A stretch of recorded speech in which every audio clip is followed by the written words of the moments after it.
Welcome to four sides TV.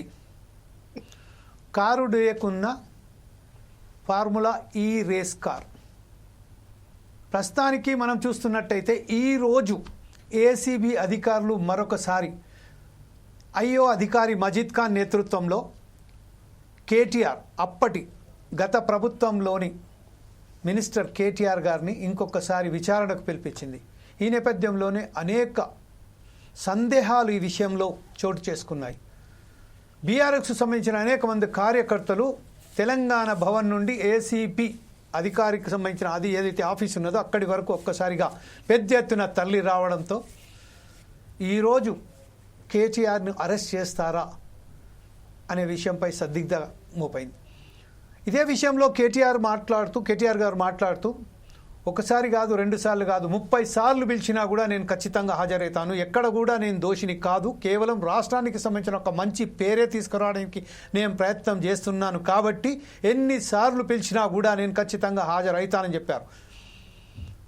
గతంలో దానాకిషోర్ గారు ఏవైతే స్టేట్మెంట్ ఇచ్చారో ఆ స్టేట్మెంట్కు సంబంధించిన అలాగే ఎఫ్ఈఓ అధికారులు ఎవరైతే ఉన్నారో ఈ కార్ రేసు నిర్వహించిన ఎవరైతే ఈవెంట్ ఆర్గనైజర్స్ ఉన్నారో వారికి సంబంధించిన వారి స్టేట్మెంట్లు అలాగే దానకిషోర్ గారు ఇచ్చిన స్టేట్మెంట్లను దృష్టిలో పెట్టుకొని ఈరోజు కేటీఆర్ గారితో విచారణ చేపడం జరిగింది. ఇంకా జరుగుతూనే ఉంది. కాకపోతే ఈ విషయంలో ప్రస్తుతానికి వాస్తవానికి 55 కోట్ల రూపాయల ఏదైతే వేరే దేశాలకు సంబంధించింది ఏదైతే మనీ లాండరింగ్ జరిగిందని ఆరోపణలు ఎదుర్కొంటున్న కేటీఆర్ వాస్తవానికి ఆ రోజు జరిగిందేంటి, అసలు ఒక్కసారి ఫస్ట్ ఫేజ్ ఆఫ్ ఈ రేస్ కార్ నిర్వహించిన తర్వాత దాదాపుగా 20,000 టికెట్లు అమ్ముడు పోగా దాని ద్వారా $84 మిలియన్ అంటే దాదాపు 700 కోట్ల రూపాయలు ఆదాయాన్ని సమకూర్చగా నెక్స్ట్ 24 ఫిబ్రవరిలో ఏదైతే ఈ కార్ రేసు సెకండ్ ఫేజ్ ఏదైతే నిర్వహించబోతున్నారో అది క్యాన్సిల్ చేయడానికి దాని వాస్తవానికి ఎందుకు క్యాన్సిల్ అయింది ఈ విషయంపై మాట్లాడడానికి ఈరోజు మనం ప్రయత్నం చేద్దాం. అందులో భాగంగానే ఈరోజు మనతోటి చర్చించడానికి విశ్లేషించడానికి వాస్తవం జరిగింది ఏంటని విశ్లేషించడానికి మనతోటి ఈరోజు ఉన్నారు బొడ్డు రవీందర్ గారు, బీఆర్ఎస్ నాయకులైనటువంటి బొడ్డు రవీందర్ గారు, అలాగే కాంగ్రెస్ అధికార ప్రతినిధి అయినటువంటి సామ్యూల్ కార్తిక్ గారు, బీజేపీ అధికార ప్రతినిధి అయినటువంటి డాక్టర్ పి వెంకటరెడ్డి గారు, అలాగే విశ్లేషకులు అయినటువంటి బండారు రామ్మోహన్ గారు మనతో మాట్లాడడానికి సిద్ధంగా ఉన్నారు.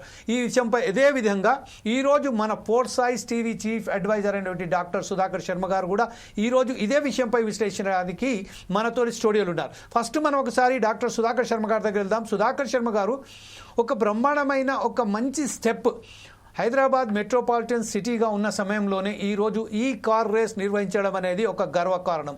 అలాగే ఈరోజు మనకు సంబంధించి మనం చూస్తే రచన కాంగ్రెస్ ప్రభుత్వంలో ఎట్లాగైతే మిస్ వరల్డ్ కాంపిటీషన్ నిర్వహించారో తీసుకొచ్చి ప్రపంచంలోనే ఒక ప్రఖ్యాత అంటే ఒక తనదైన శైలిలో ఒక ప్రఖ్యాతగా పేరు తీసుకొచ్చారో అదేవిధంగా కేటీఆర్ ప్రభుత్వం కూడా గత ప్రభుత్వం కూడా ఈ కార్ రేస్ నిర్వహించి ప్రపంచంలోనే ఒక హైదరాబాద్ సిటీని ఒక నమూనాగా తీసుకెళ్లారు.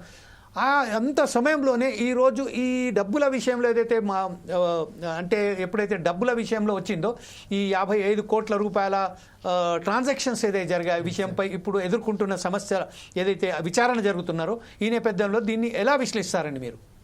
Thank you Jameel ji. Today we are taking up one interesting aspect. ఎందువల్ల అంటే ఇక్కడ ముఖ్యంగా మనం గమనించినట్లయితే తెలంగాణ రాష్ట్రం ఏర్పడిన తర్వాత వచ్చినటువంటి ప్రభుత్వంగా బీఆర్ఎస్ పార్టీ చేసినటువంటి కొన్ని అనూహ్యమైనటువంటి కార్యక్రమాల్లో ఈ కార్ రేస్ కూడా ఒకటిగా మనం పేర్కొనవచ్చు.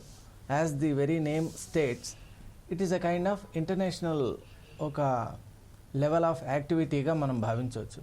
దీనివల్ల గుర్తింపు రావటమే కాకుండా రాష్ట్రానికి ఒక బ్రాండ్ ఇమేజ్ అలాగే ఒక రెవెన్యూ సోర్స్గా ఉంటుందనేటువంటి ఒక ఆలోచనతో మొదలుపెట్టినట్టు అప్పటి మంత్రి అయినటువంటి కేటీఆర్ గారు చెప్పడం జరిగింది. అలాగే బీఆర్ఎస్ పార్టీ కూడా చెప్పడం జరిగింది. మరి ఇప్పుడు ఈ విషయంలో మనం 2 అంశాలను మనం ఇక్కడ గమనించాలి. ఈరోజు చర్చా కార్యక్రమానికి నిజంగా అద్భుతమైనటువంటి కంపోజిషన్ ఉంది, మంచి వక్తలు ఉన్నారు. కాబట్టి మనం ఒక పని చేద్దాం, ఒక అకాడమిక్గా మనం వెళ్తూ 2 అంశాలు మనం ఇక్కడ ఆలోచన చేసే ప్రయత్నం చేద్దాం. ఇది ఒక ట్రైపార్టైట్ అగ్రిమెంట్గా మనం చూడవచ్చు. FEO, Greenko and Telangana government మధ్య ఏర్పడినటువంటి ఈ అగ్రిమెంట్లో ఫస్ట్ మనం చూడవలసింది ఏమిటి అంటే పేమెంట్స్ విషయంలో వచ్చినటువంటి ఇరెగ్యులారిటీస్ మీద దానకిషోర్ గారు ఏదైతే ఏసీబీకి ఒక ఫైల్ చేశారో కేసు, ఆ విషయంలో ఉద్దేశం మంచిదైనా కూడా విధి విధానాలు గనక లీగల్ ఫ్రేమ్వర్క్ అనుగుణంగా లేకపోతే ఆ విషయాన్ని మనం ఎలా చూడాలి? ఇక రెండవ అంశం ఏమిటి అంటే, న్యాచురల్గా కేటీఆర్ గారు అంటే is the kind of icon for that party కాబట్టి వారి మీద వచ్చినటువంటి అలిగేషన్ వల్ల ఆ పార్టీకి ఏమైనా కొంత దీనివల్ల ఒక బ్రాండ్ ఇమేజ్లో కానివ్వండి, లేక దాని ప్రోగ్రెషన్లో కానివ్వండి ఏదైనా హద్దులు ఏర్పడుతుందా, లేదా ఏమైనా డ్యామేజ్ ఏర్పడేటువంటి అవకాశం ఉందా?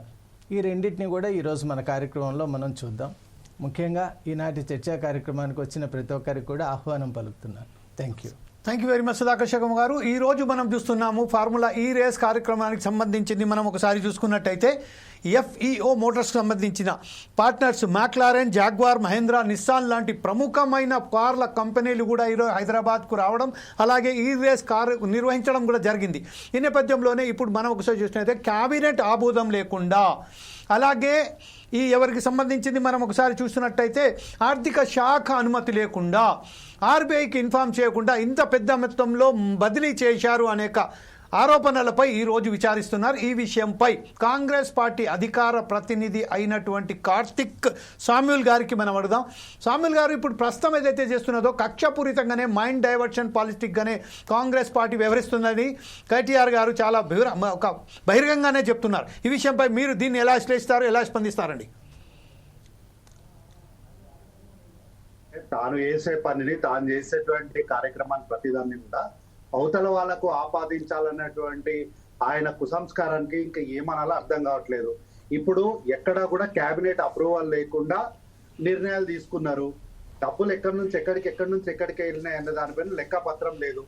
ఆయనే చెప్పినాడు ఎలక్షన్ కోడ్ ఉంది కాబట్టి ఎటువంటి అప్రూవల్ కేబినెట్ లేకుండా మళ్ళీ మేమే వస్తామని అనుకొని 110 కోట్లు ఇచ్చేసినామని అన్నారు.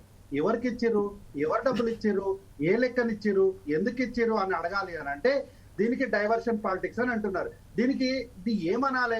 కల్వకుంట్ల తారక రామారావు గారు అమెరికాలో చదువుకున్న చదువు గిదేనా, ఇంతేనా? ఆయన కేవలం ఎన్నికల కోడ్ ఉందంటే ఇక్కడున్న పేపర్ ని పక్క రూమ్ కి పంపించనటువంటి నేపథ్యం ఉంటుంది. అటువంటి సందర్భంలో ఆయన మళ్ళా మేమే వస్తామని అనుకున్నాడట. అనుకొని ఆయన అనుకొని 110 కోట్లు ఏదో ఆయన ఇంట్లో పర్సులోకి వెళ్ళి ఈ పర్సులో ఇచ్చినట్టు ఇచ్చేసినాడంట. ఎట్లా అవుతుంది అది? కాబట్టి దీనిపైన వివరాలు చెప్పండి అని చెప్పి ఎంక్వైరీ చేస్తామంటే దానికి వారు ఏమంటున్నారు, డైవర్షన్ పాలిటిక్స్ అని ఒక కొత్త వినూత్నమైనటువంటి ఒక పదాన్ని తీసుకొని వచ్చి రాష్ట్ర ప్రజల్ని మొత్తాన్ని కూడా డైవర్ట్ చేయాల్సిన అవసరానికి ఆయన తీసుకొస్తున్నాడు. అంటే ఏంటి? ఈరోజు కల్వకుంట్ల తారక రామారావు గారికి, కల్వకుంట్ల చంద్రశేఖరరావు గారికి, బీఆర్ఎస్ పార్టీకి వాళ్ళు 10 సంవత్సరాలు తీసుకున్నటువంటి నిర్ణయాల తాలూకు ఏదైనా ఒక ప్రశ్న అడిగితే దాన్ని తెలంగాణ సమాజానికి మొత్తానికి ఆపాదించేసి ఎందుకు దడుచుకుంటున్నారో అర్థం కావట్లేదు. ఈ రోజు ఆయనే అంటాడు ఇది ఒక లొట్టపీస్ కేసు అని అంటాడు. మరి లొట్టపీస్ కేసుకి ఎందుకు ఉనికి పడుతున్నాడు ఈ మనిషి అంటే అర్థమైతలేదు. లొట్టపీస్ కేసే కదా, వచ్చి విచారణకు హాజరయ్యి అధికారులు అడిగినటువంటి సమాచారం ఇచ్చి వెళ్తే అయిపోతుంది కదా. దానికి నా లాయర్ ఉంటేనే వస్తా, కార్యకర్తలు ఉంటేనే వస్తా, బందోబస్తు ఇస్తేనే వస్తా, స్కూల్కి కదా చిన్నపిల్లలు వెళ్ళినప్పుడు మా మమ్మీ ఉంటేనే ట్యూషన్కి వస్తా అన్నట్లు అడ్వకేట్ లేకపోతే నేను రాను అని ఎందుకు కారణాలు ఎందుకు చెప్తున్నా అర్థమైతలేదు. ఈ రోజు ఒక విషయం రాష్ట్ర ప్రజలకు మీ వేదిక ఒక విషయాన్ని చాలా క్లారిటీగా చెప్పాలనుకుంటున్నాను సార్. రాష్ట్ర ప్రభుత్వం తీసుకున్నటువంటి అంటే మున్సిపల్ అడ్మినిస్ట్రేషన్ తీసుకున్నటువంటి నిర్ణయము గ్రీన్కో అనే కంపెనీ మధ్యలో నుంచి వెళ్ళిపోయినప్పుడు హెచ్ఎండిఏ అనే పదం ఎక్కడా కూడా అగ్రిమెంట్ లో లేనే లేదు. అట్లాంటప్పుడు హెచ్ఎండిఏ డబ్బుల్ని మీరు ఎందుకు వాడుకున్నారు, ఎట్లా వాడుకున్నారు, మీకున్నటువంటి అధికారాలు ఏంటి, ఆ అధికారాలను ఎంతవరకు మీరు వాడుకున్నారన్న దానిపైన కేవలం విచారణగా జరుగుతుంది. ఇక్కడ అరెస్ట్ చేస్తామని ఎక్కడ చెప్పలేదు కదా. ఈ రోజు కేవలము విచారణకు వచ్చి ఏం జరిగిందన్న విషయాలు చెప్పమంటే దీనిపైన ఒక రాష్ట్ర ముఖ్యమంత్రిని పట్టుకొని కల్వకుంట్ల తారక రామారావు గారు అనరాని మాటలు అంటున్నాడు. ఇదే రేవంత్ రెడ్డి గారు కేవలం ఒక స్ట్రాంగ్ వార్నింగ్ ఇచ్చినాడు అంతే. ఒక స్ట్రాంగ్ వార్నింగ్ ఇచ్చినందుకే మా నాయన్ని ఇంత మాట అంటావా, మా వాపుని ఇంత మాట అంటావా, ఆయనని ఇంత మాట అంటావా, ఈయనని ఇంత మాట అంటావా అని చించుకున్నటువంటి కల్వకుంట్ల తారక రామారావు గారు మొన్న బీఆర్కే భవన్ దగ్గర వాడిన భాష ఎట్లాంటిదండి? ఈ రోజు అమెరికాలో చదువుకున్న చదువు ఇదేనా? మీరు పక్కన ఫ్రేమ్ లో వేస్తున్నారు కదా, ఇంత మంచిగా యాక్టింగ్ చేస్తున్నటువంటి చాలా సంస్కారం ఉన్నటువంటి వ్యక్తిగా యాక్టింగ్ చేస్తున్నటువంటి వ్యక్తి మాట్లాడే భాష ఏంటండి? ఇవాంకా ట్రంప్ వచ్చినప్పుడు మాట్లాడిన భాష ఏంది? ఈ రోజు మన ఉద్యమంలో మాట్లాడినటువంటి భాష ఏంటి? కాబట్టి ఏంటి అంటే కల్వకుంట్ల తారక రామారావు గారు ఒకటి ఏంటంటే ఆయన మీద వచ్చినట్టు అవినీతి ఆరోపణలు పూర్తిగా తెలంగాణ సమాజానికి మొత్తానికి ఆపాదించేటువంటి ప్రయత్నం ఏదైతుందో అది ఫస్ట్ గా బంద్ చేసుకోవాలి. తర్వాత వారిపైన కేసు అయితే ఆ కేసు పూర్తిగా తెలంగాణ సమాజానికి ప్రజలకు మొత్తం ఆపాదించేటువంటి కుసంస్కారమైనటువంటి రాజకీయాలను బంద్ చేసుకోవాలి. ఫస్ట్ ఆయన హయాంలో జరిగినటువంటి అవినీతి వారు ఏమంటున్నారు, ఇక్కడ నుంచి డబ్బులు వెళ్ళినాయి, అక్కడ డబ్బులు ఉన్నాయి, పంచాయతీ ఏముంది అంటున్నాడు. చాలా క్లియర్ గా ఉన్నాడు కదా. మరి క్లియర్ గా ఉన్నప్పుడు ఆర్బీఐ అంటూ మన దేశంలో ఒక వ్యవస్థ ఉంది, దానికి గైడ్ లైన్స్ అంటూ ఒకటి ఉంది.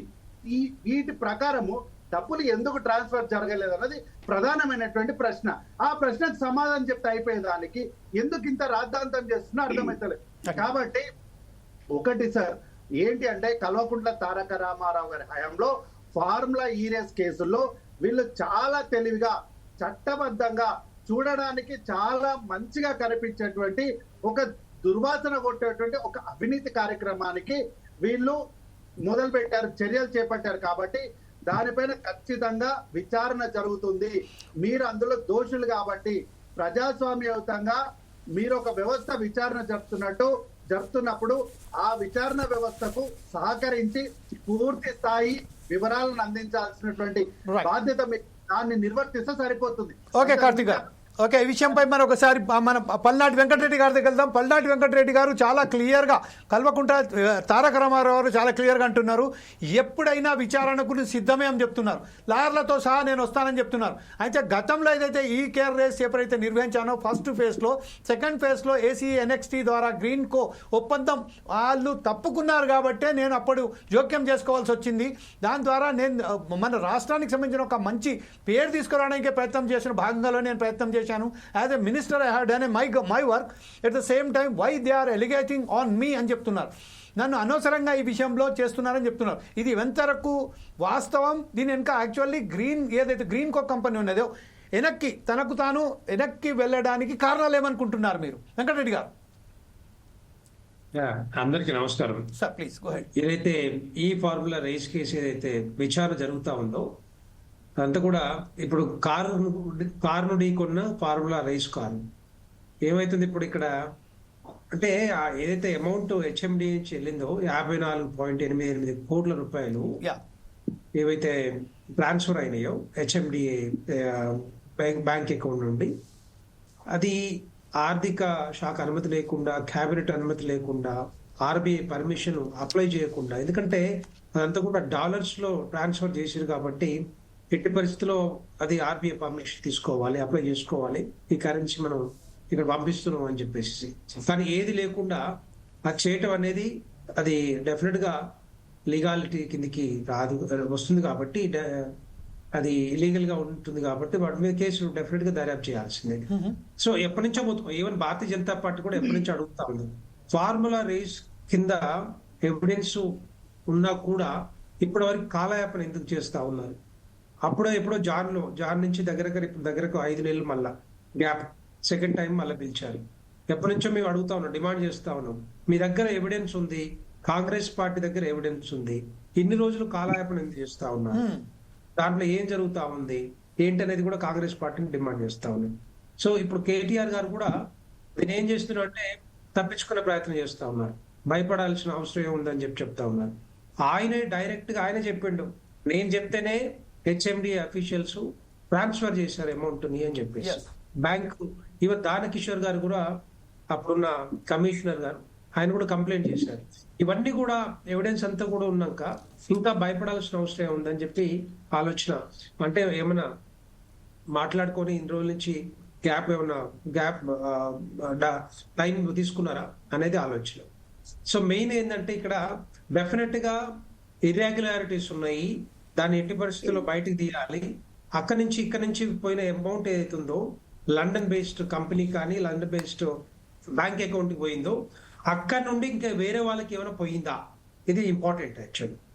ఆ అకౌంట్ నుంచి మళ్ళీ వేరే అకౌంట్ లోకి ఏమైనా ట్రాన్స్ఫర్ అయిందా, అది కూడా ఏమైనా ఇండియాకి వచ్చిందా వేరే అకౌంట్ లోకి, దాన్ని కూడా బయటికి తీయాల్సిన బాధ్యత ఇప్పుడు ACB అఫీషియల్స్ విచారణ చేస్తా ఉన్నారు కాబట్టి అది కూడా బయటకు ఎందుకంటే ఒకవేళ నిజంగానే బయటకు వస్తే మాత్రం ఈడీ కేసు కూడా ఇన్వాల్వ్ అయ్యారు, ఈడీ కూడా ఇన్వాల్వ్ అయ్యే అవకాశాలు ఉంటాయి. సో దీని మీద రెండు ఏసీబీ కేసు ఉంటది, ఈడీ కేసు ఉంటది, తర్వాత ఇష్యూస్ కొంచెం ఇంకా బలంగా ఉండే అవకాశాలు ఉంటాయి. సో ఇక్కడ ఉన్న వాళ్ళకి ఇంకా ఎవరికైనా అమౌంట్ వచ్చిందనేది ఇప్పుడు క్వశ్చన్ మార్క్. సో ఇదంతా ఏంటంటే టైం అంతా వేస్ట్ చేస్తా ఉన్నారు. ఇది 54.88 కోట్లే కానీ లక్షల కోట్లు అవినీతి జరిగిందని రేవంత్ రెడ్డి గారు పదే చెప్పారు. అవి కూడా పట్టుకోవాలి, అవి కూడా పట్టుకొని వాటిని కూడా బయటకు తీస్తే ఈ జనాల సొమ్మంతా మళ్ళా బయటకు వచ్చి మళ్ళా మన పబ్లిక్ లోకి వచ్చి మనం దాన్ని ఒక రకంగా సంక్షేమ పథకాలకు డెవలప్మెంట్ కు వాడుకున్న పరిస్థితి ఉంటది. కానీ వాటిని కూడా పట్టించుకునే పరిస్థితి నాకు కనపడతలేదు. ఏ కేసు చేసినా, ఏ కమిషన్ వేసినా కూడా, ఈవెన్ కాళేశ్వరం వేసినా, మిగతా వేసినా కూడా ఎంత ఏంటంటే టైం పాస్ కమిషన్ లాగా కనపడుతున్నాయి తప్పితే సీరియస్నెస్ కనపడట్లేదు. అక్కడ సీరియస్ కనపడట్లేదు. వాటిని బయటకు తీసుకొచ్చే మరి బాధ్యతగా తీసుకోవట్లేదు. లక్షల కోట్లు మరి ఖర్చులు పెట్టి మనం చూస్తున్నాం. జమీల్ గారు మన కాళేశ్వరం గురించి ఏమంటారంటే అవినీతి జరగలేదు అని చెప్పారు. అవినీతి ఎక్కడ జరుగుతుందో కనపడతా ఉంది. మననే ఈ దొరికిండు, అంతమంది ఈసీ దొరికిండు, అంతమంది 500 కోట్లు 600 కోట్లు ఆయన దగ్గర దొరికినాయి. మన దొరికిన ఆయన దగ్గర ఈ దగ్గర 300 కోట్ల రూపాయలు దొరికినాయి. ఎక్కడ వచ్చినాయండి కానీ ఏం సంపాదిస్తే ఏ బిజినెస్ చేస్తే వీళ్ళకి డబ్బులు వచ్చినాయి? 100 కోట్ల రూపాయలు. దీని వెనకాల కూడా 1000 కోట్లు సంపాదించిన వాళ్ళు ఉన్నారు, 1000 కోట్లు సంపాదించిన వాళ్ళు ఉన్నారు. వాళ్ళని కూడా బయటికి తీసుకురావాలి. అది ఎక్కడెక్కడ జరిగింది, ఏం జరిగింది అనేది అవి కూడా బయటికి రావాలి. అది వస్తేనే తెలంగాణ ప్రజలు కూడా సంతోషపడతారు. ఎందుకంటే ఈ డబ్బంతా కూడా ఆ డబ్బంతా కూడా మనది, కష్టపడ్డ సంపాదించిన డబ్బంతా కూడా రేపొద్దున మన నెత్తినే పెడతారు. ఇవన్నీ కూడా టోటల్ గా దాన్ని తీసుకురావాల్సిన బాధ్యత కాంగ్రెస్ ప్రభుత్వం తీసుకురావాలి. అవి అట్లా తీసుకొస్తారని చెప్తేనే కాంగ్రెస్ పార్టీ కోట్లు వేసారు. కాంగ్రెస్ పార్టీ కోట్లు వేసారు. దాంతో పాటుగా 6 గ్యారెంటీలు కానీ మిగతా అంశాలు అవి వాటితో మభ్య పెట్టే కాంగ్రెస్ పార్టీ కోట్ వేసారు. ఇప్పుడు క్లియర్ గా ఏంటంటే ఈ రెండు పార్టీల మధ్యన ఏదైతే ఒప్పందాలు ఉన్నాయా, చీకటి ఒప్పందాలా, ఎందుకు అరెస్ట్ చేయట్లేదు, ఎవిడెన్స్ ఉన్నా కూడా దాన్ని ఎందుకు పట్టించుకోవట్లేదు, ఇవన్నీ కూడా బయటకు తీసుకురావాలి. కాలయాపన చేసుకుంటూ పోవద్దు. ఇంకో 3 years ఉంది. 3 years లో ఇవన్నీ కంప్లీట్ అవుతాయా లేదనేది కూడా క్వశ్చన్ మార్క్ చెప్పాలి. ఇదే విషయంపై ఒకసారి మనం బొడ్డు రవీందర్ గారి దగ్గర వెళ్దాం. బొడ్డు రవీందర్ గారు, ఇప్పుడు మన వెంకటరెడ్డి గారు అలాగే కార్తిక్ గారు ఏదైతే చెప్పారో ఖచ్చితంగా ఈ రేస్ కార్యక్రమానికి సంబంధించింది ఈ 55 కోట్ల రూపాయలు, దాంట్లో 9 కోట్ల రూపాయలు ట్యాక్స్ రూపంలో వెళ్ళింది వాస్తవమే. అయినప్పటికీ గ్రీన్ కో కంపెనీ ఏదైతే వెనకడిగేసిందో అప్పుడు హెచ్ఎండిఏ తనకు తానుగా దాంట్లో డబ్బు బదిలీలు చేశారని చెప్తున్నారు. ఈ విషయంపై ఎప్పుడైతే కేటీఆర్ గారి విషయంలో వస్తున్నారో నేను స్వచ్ఛంగా ఎక్కడ ఒక్క రూపాయి కూడా అవినీతి జరగలేదు, నేను రూపాయి కూడా ప్రతి విషయంలో రాష్ట్రానికి సంబంధించిన, హైదరాబాద్ సంబంధించిన ఒక బ్రహ్మాండమైన పేరు, ఇమేజ్ పెంచడానికే ప్రయత్నం చేశాను, నా అధికారాలను ఉపయోగించుకున్నాను. As a minister I have a rights to invest or I have to rights to transfer the money అని చెప్తున్నారు. ఈ విషయంపై మీరు ఎలా దీన్ని స్పందిస్తారు? దీన్ని ఇప్పుడు మన వెంకటరెడ్డి గారు అడిగినట్టుగా, శామ్యుల్ గారు అడిగినట్టు, కార్తిక్ గారు అడిగినట్టుగా దీని విషయంపై మీరు ఎలా స్పందిస్తారండి? ముందుగా 4 Sides టీవీ చూస్తున్నటువంటి ప్రేక్షకులకు, ఈ కార్యక్రమంలో పాల్గొన్న ప్రతి ఒక్కరికి కూడా తెలంగాణ ఉద్యమ వందనాలు తెలియజేస్తా ఉన్నాం. నిజంగా వీళ్ళు కంప్లీట్ గా రివెంజ్ పాలిటిక్స్ చేస్తారని క్లారిటీగా ఉంది, ప్రజలందరికీ కూడా అర్థమవుతాం. ఎందుకంటే ఎక్కడ చూసినా కూడా వాళ్ళు ఇప్పటి వరకు చేసిన కార్యక్రమాలు ఏమున్నాయండి? ఒక్క మంచి పని ఉందా? కేవలం వాళ్ళ దొంగ హామీలు 420 హామీలు ఇచ్చి తప్పించుకోవడానికి చేస్తున్నటువంటి కార్యక్రమాలు తప్ప ఇందులో ఎక్కడన్నా ఇటు కాళేశ్వరం అన్నది, కాళేశ్వరం క్లియర్ అయిపోయింది, అలా అవినీతి లేదని క్లారిటీ వచ్చేసింది. ఒక చిన్నవాటి 2 పిల్లర్లు సరి చేసుకుంటే అయిపోయే దానికి మొత్తానికి తీసుకుపోయి ఆంధ్ర వాళ్ళకి మొత్తం నీళ్ళన్న చెప్పే కార్యక్రమాన్ని చేపట్టి పడకల్లో క్లియర్ అయిపోతుంది. అది బీజేపీను కాంగ్రెస్ వాళ్ళు చేస్తున్నటువంటి, తెలంగాణ చేస్తున్నటువంటి పెద్ద కుట్ర. సరే అవినీతి అని మాట్లాడుతాం, అసలు అవినీతి అని ఇప్పటిదాకా లేదు.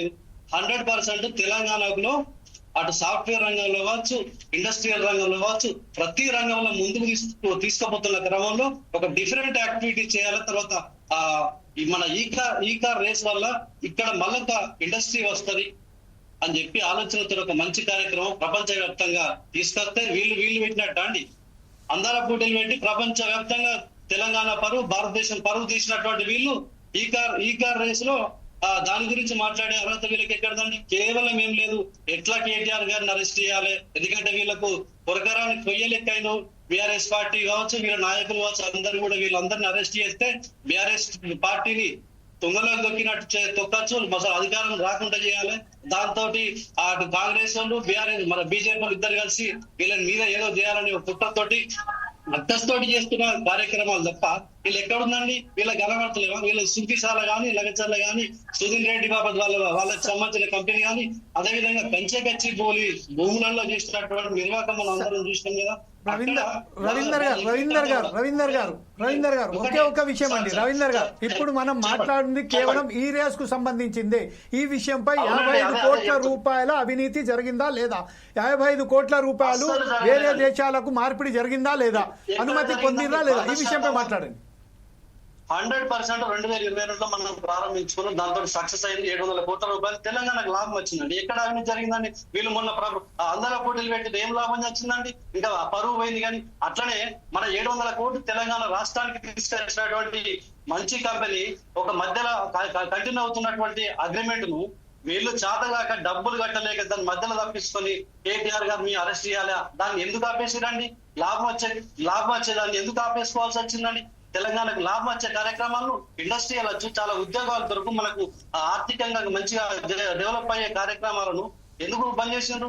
వాళ్ళకి కేవలం ఏంటంటే అది కేటీఆర్ గారు పెట్టింది కాబట్టి దాన్ని బంద్ చేయాలి, కేసీఆర్ గారి పేరు రాకుండా చేయాలి. ఇక్కడ తెలంగాణలో అసలు కేసీఆర్ గారిని కేటీఆర్ గా ఆనవాళ్ళు లేకుండా చేయాలనేది వాళ్ళ అక్కసు. తెలంగాణ కోసం అన్ని పేర్లు మార్చు, తెలంగాణ తల్లిని మారుస్తారు, తర్వాత తెలంగాణ ప్రాజెక్టులు మారుస్తారు. అసలు ఎక్కడ కూడా వాళ్ళు మాత్రం తెలంగాణ కేసీఆర్ కట్టినటువంటి ప్రతిదానిలో అనుభవించవచ్చు కానీ అన్నింటిలో ఉంటారు. కానీ వీళ్ళ చిన్న పనులు తప్ప వాళ్ళు అగ్రికల్చర్ పనులు చేస్తున్నారు. అని తెలంగాణ ప్రజలు మొత్తం వాళ్ళు సమాజంలో పోలేకపోతున్నారు. కాకపోతే ఇప్పుడు ఉన్న ఎలక్షన్స్, స్థానిక సంస్థల ఎలక్షన్ పోతాను కాబట్టి దానిలో లబ్ధి పొందడానికే కేటీఆర్ మీదికి మళ్ళొకసారి ఏసీబీ కేసు అని చెప్పి మళ్ళొకసారి పిలిచి, కానీ మా కేటీఆర్ గారు అవినీతికి అసలు ఛాన్సే లేదు.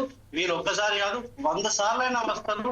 అందులోకి వెళ్ళి ఖచ్చితంగా మల్లెపూలాగా తిరిగి వస్తాడు. దానికి తిరుగులేదు. మాకు ఇక్కడ ఉన్నటువంటి తెలంగాణ సమాజం మొత్తం కేటీఆర్ గారికి అండగా ఉంటది. వాళ్ళు ఎన్ని కుట్రలు పెట్టినా, ఎన్ని కేసులు చేసినా, ఇంకా 100 సార్లైనా కూడా మాకు కేటీఆర్ గా అటెండ్ అవుతారని చెప్పి తెలియజేస్తాను.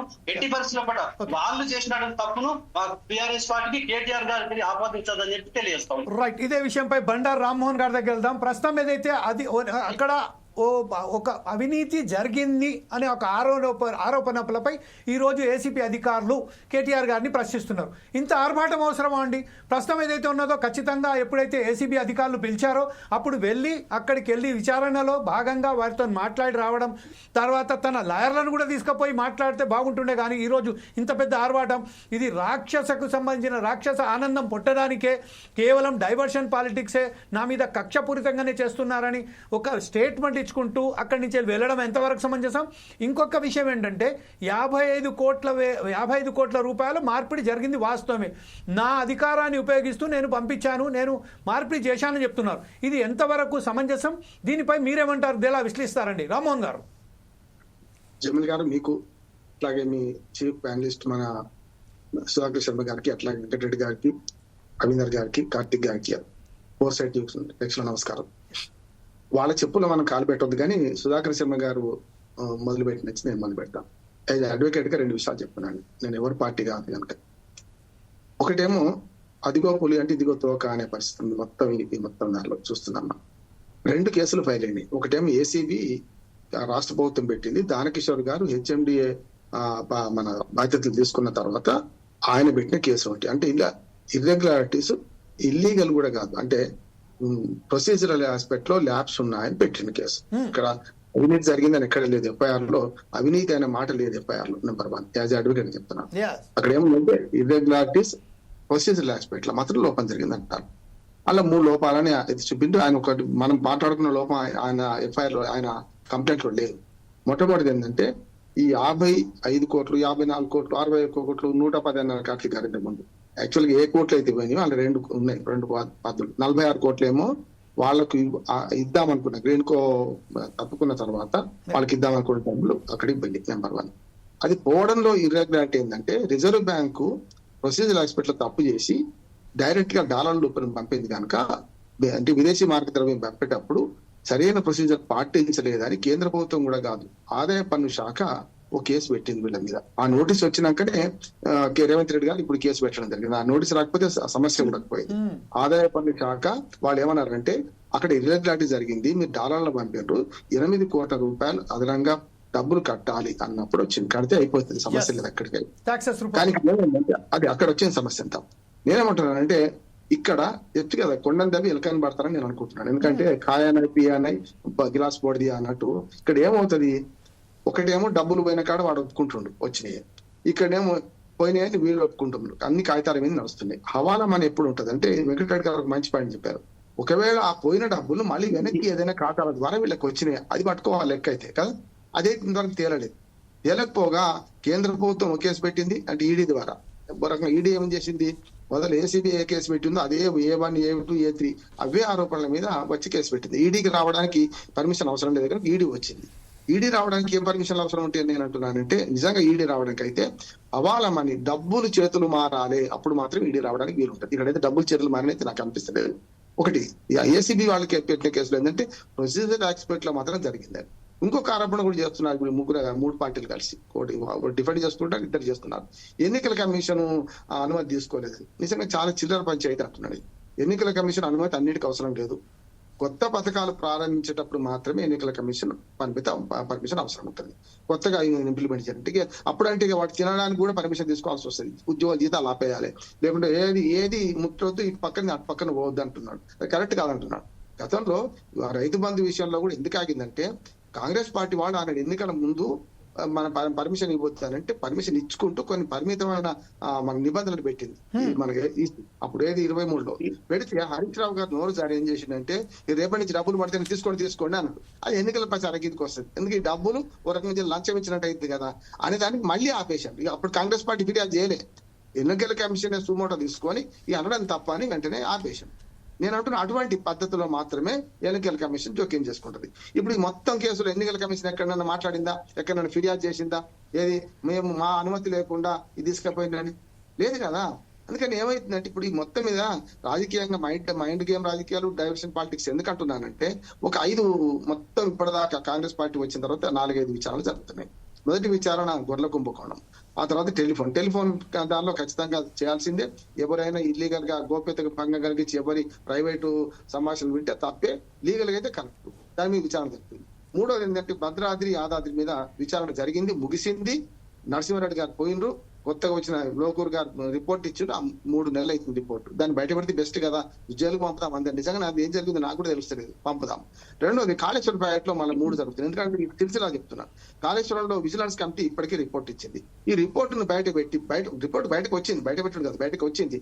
అందులో 35 మంది అధికారుల మీద చర్య తీసుకోమని వెంటనే చర్య తీసుకోండి. ఎందుకు అధికారులను ఎందుకు వస్తున్నారు? రేవంత్ రెడ్డి గారు మాట అన్నారు ఏంటంటే సగం ఇరిగేషన్ శాఖ ఖాళీ అవుద్దన్నారు. వాళ్ళు 35 మందిని తీసేయమంటున్నారు. 35 మంది తీసేయాలంటున్నాడు స్పష్టంగా.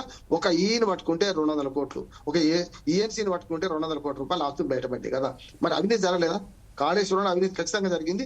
దాని మీద ఎందుకు చర్యలు తీసుకుంటారని ప్రభుత్వాన్ని అడుగుతున్నాను. ఎందుకంటే ఇది రాజకీయంగా చేస్తే ఏమైంది అంటే అన్ని ఉట్టిగానే పోతాయి. ఇప్పుడు ఒకదాని పోటీ పెడితే అన్ని ఉట్టిగానే పోతాయి. ఈ అధికారుల మీద చర్య తీసుకోవచ్చు కదా. ఇక్కడికి వస్తున్నాను. ఇక్కడ ప్రొసీజర్ యాక్ట్ మాత్రమే జరిగింది తప్ప నిజంగా చెప్పాను డబ్బులు ఎక్కడికో మారినాయని నేనైతే అనుకోవడం లేదు. లీగల్ గా చూస్తే ఏదైతే దీని వల్ల నేను ఇప్పుడు అంటున్నాను, ఆనాడు ఈ అందాల పోటీలు పెడతామని కలగంలే మనం అంత ఈ కార్ రేస్ పెట్టినప్పటికీ సమర్థిస్తున్నాను. ఎందుకు సమర్థిస్తున్నాను అంటే ఈ కార్ రేస్ మన తెలంగాణ గవర్నమెంట్ ఒక మంచి మన ప్రాంతానికి ముఖ్యంగా హైదరాబాద్ కు ఒక మంచి ఏమంటారు దాన్ని పేరు తెస్తుంది అంటున్నాను. ఎందుకు పేరు తెస్తుంది అంటే ఇవాళ డీజిల్ పెట్రోల్ ఇంజన్లు వాడకుండా రేపు ఎలక్ట్రిక్ వెహికల్స్ వాడాలని ఉన్నది కనుక దానికి అనుగుణంగా ప్రపంచవ్యాప్తంగా మార్పులు వస్తున్నాయి. ఇప్పుడు నిజంగా చెప్పాలంటే జమల్ గారు కొన్నిసార్లు ఏమైంది అంటే పెద్ద కంపెనీలు ఆధునిక టెక్నాలజీ రానివ్వవు. ఎందుకంటే వాళ్ళ పాత టెక్నాలజీని పట్టుకొని ఆ కారు తయారైతే కనుక ఇది కొత్త తొందరగా వచ్చింది అనుకోండి, దాన్ని అమ్ముకోవాలి, పనికి రాకుండా మనం ఏమంటారు ఇనుప సామాన్కి అమ్ముకోవాలి. కనుక వాళ్ళు ఏం చేస్తారంటే ఏ కొత్త టెక్నాలజీని కూడా ముందుకు రావడానికి అనుమతించారు. పెద్ద కంపెనీలు ఇప్పుడు నేను చెప్పిన మహేంద్ర నుంచి మంది అన్ని కంపెనీలు ఒక పేరు చెప్తే మళ్ళీ ఇంకొక పేరు చెప్పాలంటే అయితే కనుక ఈ కంపెనీలు అన్ని ఏం చేస్తాయి అంటే ఈ కారు నిజంగా చెప్పాలంటే హైవేల మీద ఇప్పటికే విస్తృతంగా పెట్టి ఎలక్ట్రిక్ వెహికల్స్ ఏం తీసుకొస్తలేరు, దానికి ప్రమోషన్ గా అది చేసింది అంటున్నాను. అది ఒక్క దగ్గర హైదరాబాద్ ఒక్క దగ్గర జరిగింది. దాని మీద కాంగ్రెస్ వాళ్ళు అప్పుడు విమర్శించారు కనుక ఇప్పుడు సంతోరికింది బీఆర్ఎస్ వాళ్ళకు. అందాల పోటీ వేస్ట్ అంటున్నారు. అందాల పోటీ కూడా కరెక్ట్ అంటున్నాను. ఎందుకు కరెక్ట్ అంటున్నానంటే అందాల పోటీ వల్ల ప్రపంచంలో 140 దేశాలలో మారుమోగినాయి, మన మొత్తం పర్యాటక ప్రాంతాలని మారుమోగినాయి అంటున్నాను. సరే, ఇప్పుడు మంచిలో చెడ్డ ఉంటది, కొన్నిసార్లు ఏదో అపశృద్ధి దొరుకుతాయి, వాడెవడో కాలు కడిగించుండు, దానికి మొత్తం రేవంత్ రెడ్డి అనాల్సిన అవసరం లేదంటున్నాను నేను. ఎందుకంటే కొన్నిసార్లు ముఖ్యమంత్రులు కూర్చొని అక్కడ నెయ్యి కాడ ఆ తిరుమలలో కూర్చుంటాను, లేకుంటే ఇక్కడ ఈ కార్ రేసులో 55 కోట్లు మాట్లాడే కాడ కూర్చుంటాను, లేక పంపే కాడ కూర్చుంటాను, మనం అనలే కదా అంటున్నా. దీనిలో కేంద్ర ప్రభుత్వ బాధ్యత కూడా ఉంది కదా. ఇప్పుడు రిజర్వ్ బ్యాంకు అనుమతి లేకుండా పంపింది. కేంద్ర ప్రభుత్వం రిజర్వ్ బ్యాంక్ అయితే ఎవరి పరిధిలో ఉంటది, మరి ఏం చేస్తున్నది? ఇప్పుడు A1, A2, A3 సేమ్ కేసులు పెట్టింది వాళ్ళ మీద. ఇప్పుడు ఏసీబీ ఏది పెట్టిందో బక్కీకి మక్కి మేరాభాయి లిక్కి అన్నట్టు ఆ కేసులో కనీసం పస ఉందా లేదా చూడడానికి అవసరం ఉందా లేదా అంటున్నాను. హవాలామని డబ్బులు చేతులు మారితే ఈడీ రావాలి, సిబిఐకి అనుమతులు కావాలి. సిబిఐ రావాలంటే ఏ రాష్ట్రం రావాలన్నా అనుమతులు రావాలి. వాళ్ళ అనుమతులు క్యాన్సిల్ చేసుకోరు కనుక, జనరల్ ఆస్పెక్ట్ లో మన పర్మిషన్ ఇవ్వలేదు కనుక రావాలి. ఇప్పుడు సిబిఐ సంబంధం లేదు. ఈడీ రావడానికి అయితే నాకైతే ఇందులో అర్థం లేదనిపిస్తుంది. ఒకటి. రెండోది, ఏసీబీ కేసుల్లో కూడా చూస్తే మీరు లీగల్ గా ఏం జరిగింది అక్కడ, హెచ్ఎండి పెద్ద ఇర్రెగ్యులారిటీ ఏంటంటే హెచ్ఎండికి ఇక్కడ ఏం సంబంధం, హెచ్ఎండిఏకి ఏం సంబంధం అంటున్నాను. హెచ్ఎండిఏ స్వతంత్ర సంస్థ, దానికి డైరెక్టర్ ఉన్నాడు, వాళ్ళకు తీర్మానం ఉంది, వాళ్ళందరూ కూర్చొని తీర్మానం చేయాలి. రాష్ట్ర ప్రభుత్వ పరిధిలో కాదు ఇది, ఒక స్వతంత్ర సంస్థ. దాదాపు ఇప్పుడు హైదరాబాద్ చుట్టుపక్కల ఉన్న పాత 3 జిల్లాలు 4 జిల్లాలు అంటే హైదరాబాద్, రంగారెడ్డి, నల్లగొండ, అట్లా మన మెదక్, అట్లాగే మన మహబూబ్నగర్ కొంత భాగం వస్తుంది. ఈ 5 జిల్లాల పరిధిలో హెచ్ఎండి పరిధి ఉన్నది. ఆల్మోస్ట్ ఇప్పుడు ఔటర్ రింగ్ రోడ్ లోపల దాటి కూడా ఉంటుంది, ఔటర్ రింగ్ రోడ్ దాటి కూడా ఉంటుంది. 18 మండలాలు అప్పుడు, దాదాపు 28 మండలాలు ఇప్పుడు ఉన్నాయి. కనుక దీనిలో హెచ్ఎండిఏ స్వతంత్రత ఎందుకు కోల్పోయింది, కేటీఆర్ గారు చెప్పగానే ఎందుకు పంపిను అని ప్రధానమైన ప్రశ్న. కేటీఆర్ గారు ఫైల్ మీద సంతకం పెట్టినరా? ఎందుకంటే కేటీఆర్ గారు మున్సిపల్ శాఖ మంత్రి, ఐటీ శాఖ మంత్రి. మున్సిపల్ శాఖ మంత్రికి ఖచ్చితంగా హెచ్ఎండిఏ మీద ఉంటది, అథారిటీ ఉంటది, కాదంటలేదు. కానీ అక్కడి నుంచి వచ్చిన ఫైల్ మీద సంతకం పెట్టిందా లేదా? నోటి మాటతో ఇచ్చారు అనుకోండి, అధికారులు జైలు పోతారు, అరవింద్ కుమార్ గారు పోతారు, ఆయన టౌన్ బ్యాంక్ మన రెడ్డి గారు పోతారు. అంతే తప్ప అధికారి మనం రాజకీయ నాయకుడు ఓడు కదా అంటున్నాను. రాజకీయ నాయకుడు ఎప్పుడు చెప్తారంటే సంతకాలు చెప్తే పోతారు. ఒక ఉదాహరణ చెప్తాను. చంద్రబాబు నాయుడు గారు ఈ మన ఏదైతే దానిలో స్కిల్ స్కామ్ లో 13 సంతకాలు పెట్టారు. తిరిగి డబ్బులన్నీ కలిసి ఆయన అకౌంట్లకే వచ్చిన, ఆయన సంబంధించిన అకౌంట్లకి వచ్చి ఆధారాలతో నిరూపించడం వల్ల ఫస్ట్ జైలుకు పంపింది. ఇప్పుడు వట్టి రిమాండ్ చేస్తే రిమాండ్ చేయడానికి కోర్టులు అట్లా వట్టిగా లేవు. చూసినాం కదా నిన్ననే కొమ్మినేని శ్రీనివాసరావు గారి కేసులో SC/ST అట్రాసిటీ కేసు పెట్టారు. ఏమన్నది? అరే నవ్వుతే తప్పవా, మేము కూడా నవ్వుతాం కదా, మరి కేసులు వింటుంటే ఒకసారి నవ్వొస్తుంది, నవ్వుతాం, నవ్వుడు తప్ప, కానీ నిరోధించాలి కదా అటువంటి దాన్ని అని అనుకుంటూ మిగతా SC/ST అట్రాసిటీ కేసు తీసేసిండ్రు, మిగతా దాన్ని రిమాండ్ చేస్తూ మళ్ళీ బెయిల్ వచ్చేసింది వెంటనే. ఇక్కడ కూడా ఏమంటున్నానంటే ఈ కేసులో కేటీఆర్ గారికి ఏమి కాదు అంటున్నాను నేను స్పష్టంగా. అంటే ఇప్పటి వరకు నాకున్న అంచనా ఒక మాట చెప్పి ముగిస్తాను సార్. ఎందుకంటే ఆయన వెనకేసుకొస్తాను నేను. ప్రొసీజర్ ఆస్పెక్ట్ లో జరిగిన దానికి కేవలం ప్రొసీజర్ లోపే ఉంటది, కానీ దానిలో అవినీతి జరిగిందని నిరూపించాలి. ఏసీబీ అంటే ఏంటి? అవినీతి నిరోధక శాఖ. అవినీతి నిరోధక శాఖ ఏం చేయాలి? అవినీతి జరిగింది నిరూపించాలి కదా. నిరూపించాలంటే వెంకటరెడ్డి గారు అంటే ఏం చేయాలి? డబ్బులు ఎక్కడికి మళ్ళీ ఇక్కడికి వచ్చినాయి అనుకోండి. బట్ ముట్టినోడు ముట్టినే అంటున్నాడు, ఇచ్చినోడే ఇచ్చిన అంటున్నాడు. ఈ మధ్య రిజర్వ్ బ్యాంక్ ఒకటి వచ్చింది, ఈ మధ్య డాలర్ ఒకటి వచ్చింది. కేంద్ర ప్రభుత్వం దీనికి పర్మిషన్ ఉందా లేదా చూడాల్సిన బాధ్యత. అంటే కేంద్ర ప్రభుత్వ సంస్థలకు సంబంధం లేకుండా డాలర్లు వేరే దేశాలకు పోయినాయా? ఎట్లా పోయినాయి? అంటే వాళ్ళు కూడా కళ్ళు మూసుకున్నట్టే కదా. నేను ప్రభుత్వం అంటలేను, సంస్థలు ఏం చేస్తున్నాయి అంటున్నా. రిజర్వ్ బ్యాంకు ఇంకొక మాట వస్తున్నది జమీల్ గారు. రిజర్వ్ బ్యాంక్ మీద మన ఇది లోకల్ గా SBI శాఖ మీదనట అకౌంట్లు తీసేస్తాం, మీ డబ్బులు అకౌంట్లు మూసేసుకుంటాం అని బెదిరించి వాళ్ళను చేసిండు అని అంటున్నారు.